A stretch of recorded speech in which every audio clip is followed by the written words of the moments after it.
Oke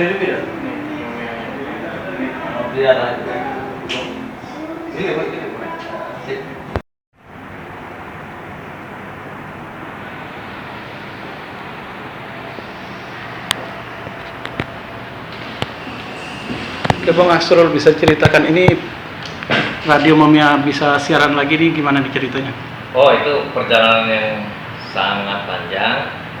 Alhamdulillah sekarang Momia sudah bisa siaran kembali. Jadi pada penggemar Momia dimanapun berada, tetap di channel 104,2 FM, jangan kemana-mana lagi karena Momia sudah kembali lagi.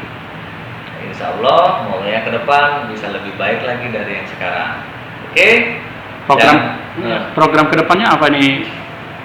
Program ke depan kita banyak. Nanti kita karena ini ada masih pandemi, tapi kita tetap sinergikan dengan pemerintah setempat. Bagaimana kita bisa mengadakan off air lagi, popo-popo bareng bersama kaula muda di Palembang. Bisa kita adakan kegiatan-kegiatan yang sifatnya mengundang komunitas.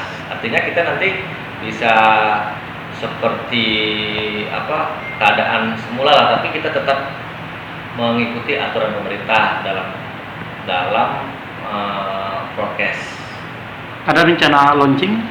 Insya Allah dalam akhir bulan Mei ini kita akan launching bahwa Momia sudah mengudara di Kota Palembang.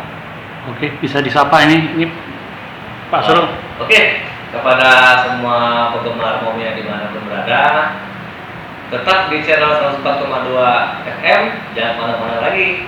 Tempat nongkrongnya kaula muda di Palembang, Momia FM.